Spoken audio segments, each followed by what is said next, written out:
they're down with us, but they're not, right? Because it named them Amalek.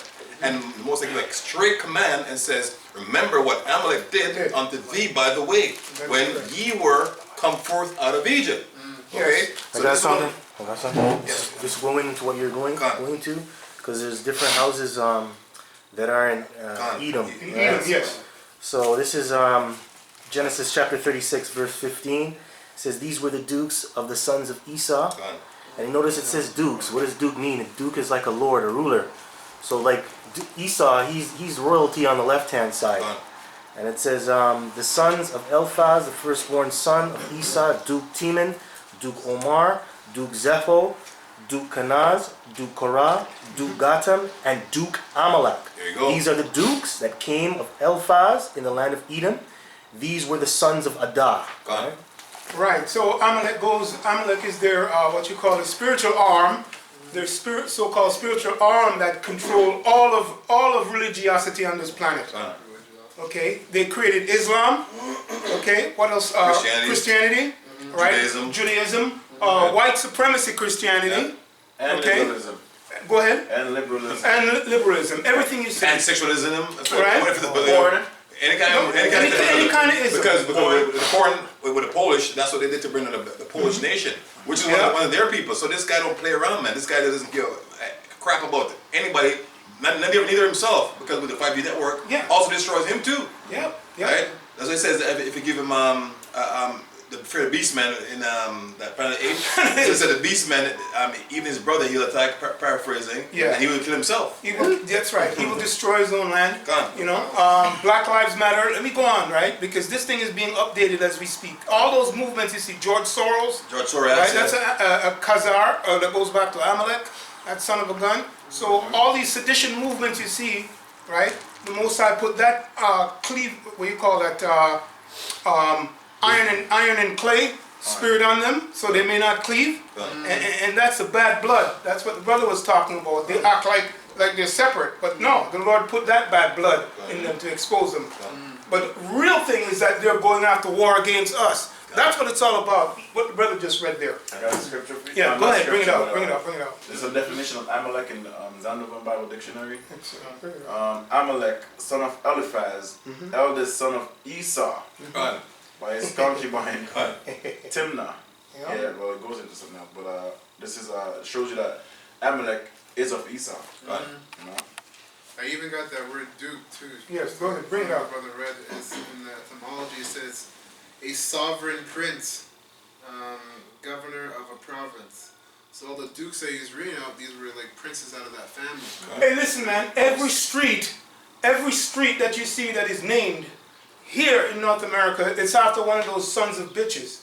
You know how hard it is to get a name after like a Ben Johnson or something like that? They usually corrupt the guy, but he's usually sell out. The Most I said, don't give that to him.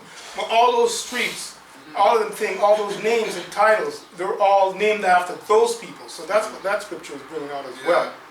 You know, that's heavy too, because like even like the land of Africa and America, these are named by them, right? Bring it out. Scipio Africanus, and then Amerigo Vespucci, Colombia, right? Even and the scriptures talk about they should call them the border of wickedness, and that's how you know. Well, even Asia is Scipio Asiaticus, right? The landmass as well.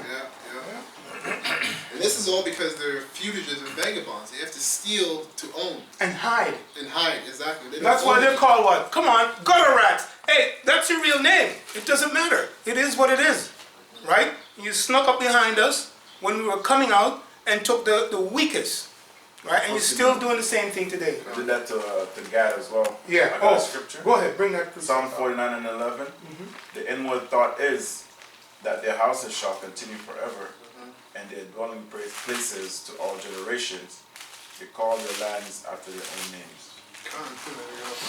Exactly. There you go. Put the stamp on it. So you have verse 2? Verse 2. Psalm 64 and 2. Hide me from the secret counsel of the wicked, from the insurrection of the workers of iniquity. All right. Hey, we got to go into this. There's a reason for this, because this real hide me here is really with the wisdom, knowledge, and understanding first and foremost. Right now, that's the only way that we can hide, because we're in plain sight, aren't we? So that garment, that oil, okay, which is the wisdom, knowledge, and understanding, is very, very important here. That's how we exist, Esau. That's how we're protected, man. With the wisdom, knowledge, and understanding. All right? Which is the oil. All right? The oil of influence. Right? Which is the spirit. And it's nothing else. Okay? It's this word, and it has the seal of Yahweh Ba Shem Yahushai, the most feared name in all, not just this footstool, this stinking cheese place. Okay, stinking cheese toes. That's what the Edomite says, right? That this earth is like that, not just in here, but in the whole realm, the whole existence. All right. The king of terrors. Go ahead. You have more? I got insurrection. Yeah. Okay. Yeah. Got it. Go. Bring that up. An uprising against civil authority. From the Latin insurrectionum, a rising up. Noun of action, past participle of insurge, to rise up. Well, that's what this man said back when he was taken out of his 1,000 year in the caves. Right. That's what he said. He says, "I'm going to come back and rebuild the desolate places." Right. So he revolted against the Israelites, the princes of Yahweh Shemeshai, but we were in slumber then. Like we weren't acting as prince. Right, but regardless, he came back and took us down because that was always his intention, right? What was the definition again? Oh, to rise up. To rise up, yeah, and that's what he did. Okay, so the psalm is saying, hide me from the insurrection, from him rising up, right? Because he's come back with vengeance, right? Okay, I looked up the word in the Hebrew though, in blue letter. It's ragash, right? So when you go to the primitive, the prime, the root of the word, it says to be in a tumult or commotion. So like if you look at this pattern of this devil, he won't just rebel against you, he'll cause commotion, he'll cause chaos with it. He'll conspire, he'll make up a plan, he'll devise it, and then he'll divide and conquer. His secret concept. Like if you look at what he did in South America, if he did in North America, what did he do? He got you natives to fight each other, and then he got other Jakes to take you down, right? So that's a part of that commotion, that tumult, going back to what? Crafty counsel, or Psalms 83. The same thing applies because that's what he's doing right now in the UN. And with this vaccine, with this coronavirus and everything. That's all I had. So back in Psalms 64 and 3, it says, who whet their tongue like a sword, and bend their bows to shoot their arrows, even bitter words. All right, hey, let's go into that, because while it has a spiritual application, it also has a literal one. And that word there, whet, W-H-E-T. So somebody look that up. Sharpen. Sharpen, that's right. Right. So, and that tongue there, of course, is his words that go back to his voice and his commands and his crafty counsel, like a sword. So he can, hey, this guy can lie because he's the prince of lies. He can lie and get you killed right away.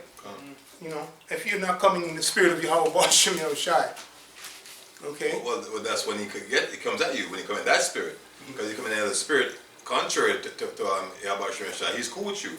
Well, but he's still jamming up your business, though. But yeah, you're right. That's a beautiful point. He's really after the elect. That's what the brother is really saying. The hopeful elect, the elect from the remnant within the remnant. So yes, that's actually talking about how he's going to come against the elect. That's why we're reading this. Like the 2/3 already died. If you come in the spirit of a sodomite, right? He's welcoming. He give you a platform to do so, right? Pays you money, right? And make you famous. Okay, so it says who what their and the tongue bitter words. Yeah. To be called a nigger, right? That's a bitter word. Yeah. You gotta live with it forever. And we gotta fight for that. Hey, you call me a nigger. You know what I mean? But most I've lifted that spirit off us, the hopeful elect, that when we hear that word, you know, we can go actually go into the meaning of the word, and it doesn't resonate with us. Yeah. We're Israelites. You know, say what you want to say, man. I mean, I'm white as a serpent, harmless as a dove, and that's where we come in. It only doesn't apply to you if you're not in the truth. But all you jakes out there, you are niggers. And really the word nigger, it really goes from negard, which means to be stingy. Yeah. And you tribes, you have been very stingy with the Lord's word. Yeah. So you are. 2/3, you're holding us back, all of you. You all are a bunch of niggards. Con, I got a quick piece at the back of what you were saying about the bitter words. This is Lamentations 2:15. It says, all that pass by clap their hands at thee. They hiss and wag their head